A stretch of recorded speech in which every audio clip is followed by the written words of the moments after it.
88,000 शौनकादि ऋषि मिलकर के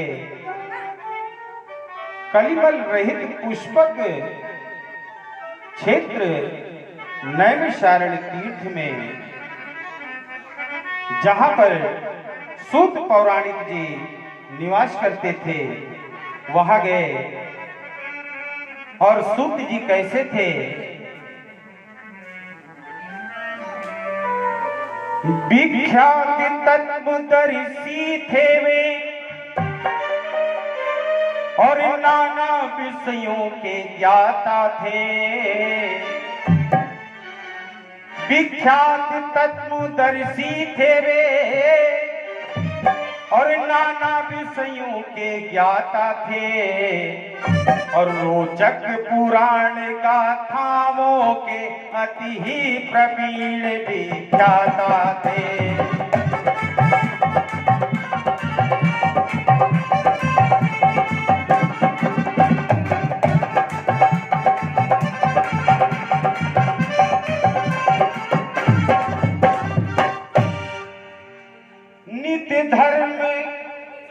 नित्य धर्म शास्त्र के गूढ़ तत्व सबको बतलाया करते थे। यम नियम सहित व्रत के विधान गाया बतलाया करते थे।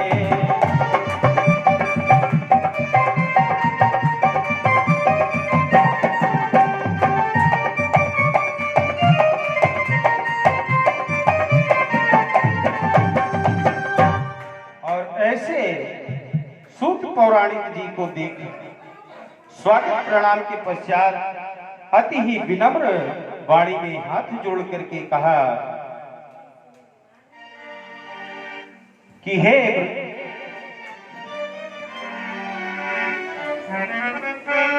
किस व्रत या तप से अभीष्ट फल प्राप्त होते हैं? हे महामुनि, आप कहिए।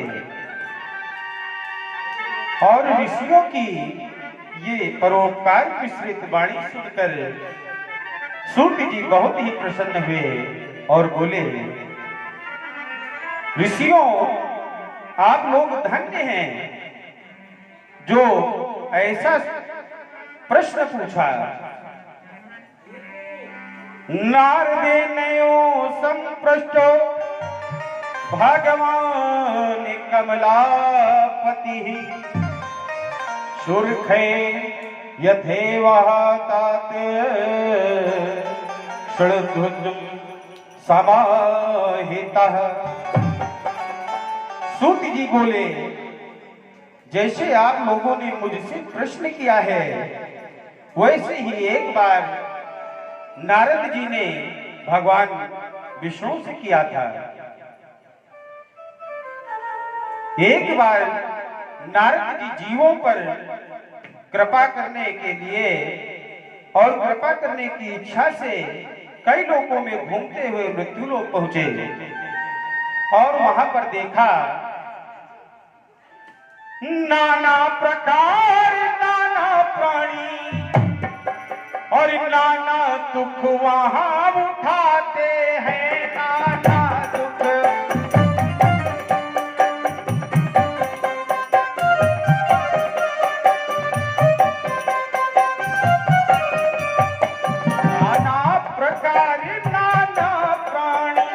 नाना दुख वहां उठाते हैं। नाना दुख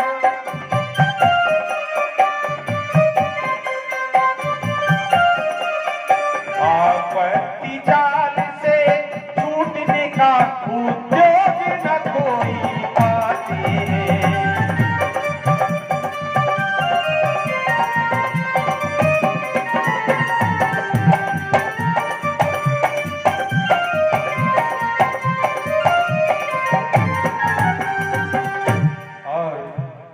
जीव अनेकों प्रकार के शरीर धारण करता है और अनेकों प्रकार के शरीर धारण कर महान कष्ट भोगता है। जब नारद जी ने देखा जीव अनेकों प्रकार के शरीर धारण कर महान कष्ट भोग रहे हैं और जीवों को दुखी देखकर नारद जी का हृदय द्रवित हो गया। बहुत कुछ सोचने पर भी दुख निवृत्ति का कोई उपाय जब न समझ सके, तब वैकुंठ निवासी भगवान विष्णु जी की शरण में गए और वैकुंठ में जाकर के देखा कि भगवान सुंदर दिव्य सिंहासन पर ऐसे विराजमान हैं। ऐसे भगवान को सिंहासन पर देख पुनः देखा और क्या देखते हैं, वामांगे में श्री कमलापति के और कमला भी शोभा पाती है, कमला भी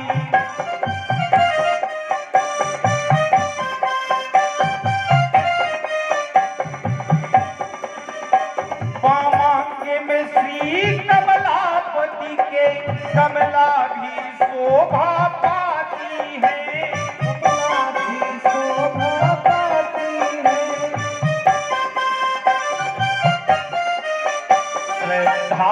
निष्ठा के हाथों से पद पद दबाती जाती है।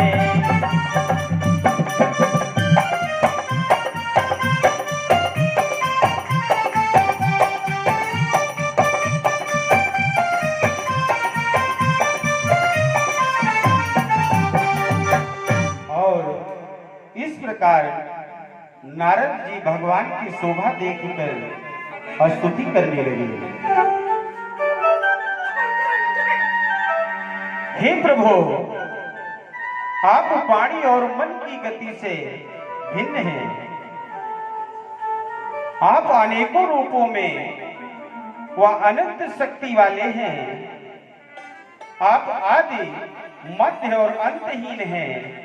निर्गुण होते हुए भी आप में सर्वगुण विद्यमान है। आप अखिल सृष्टि के आदि भूत तथा भक्तों का दुख विनाश करने वाले हैं। प्रभु, आपको बारंबार प्रणाम है। और इस प्रकार नारद जी को स्तुति करते देख भगवान विष्णु सहित लक्ष्मी जी उठ खड़े हुए और मधुर वाणी में नारद जी का स्वागत कर अपने सामने आसन पर बैठाकर मंद मंद मुस्कुराते हुए इस प्रकार बोले, हे मुने, आपका जीवन तो धन्य है। आपके दर्शन से प्राणी के कलुषित पाप नष्ट हो जाते हैं। आज आप कृपा करके वैकुंठ पधारे हैं, तो प्रभु इसका प्रधान कारण क्या है? नारद जी बोले, प्रभुवर, मैं मृत्यु लोक से आ रहा हूं। वहां के दृश्य देख मुझे अपार कष्ट हुआ, क्योंकि वहां पर नाना प्रकार नाना प्राणी और नाना दुख वहां उठाते हैं, नाना दुख वहां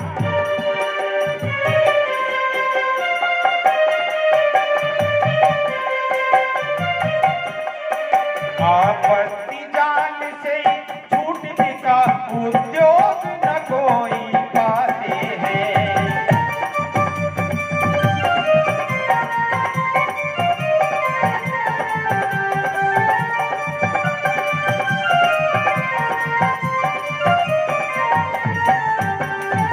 हे प्रभु, उनके कठोर कष्टों का ध्यान नारद जी कहने लगे भगवान से कि हे प्रभु, उनके कठोर कष्टों का ध्यान और जगदीश मुझे जब आता है, जगदीश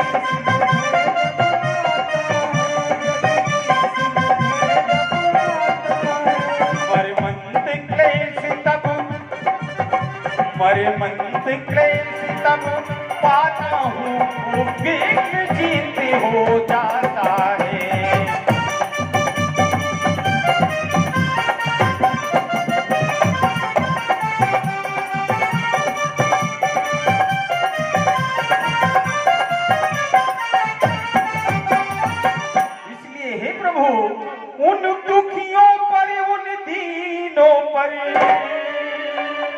हे दीन दयाल दया की जय, हे दीन दयाल दया की जय, हे दीन दयाल दया की जय। मिट जाए क्लेश सारे उनके, ऐसा उपाय बतला दीजिए।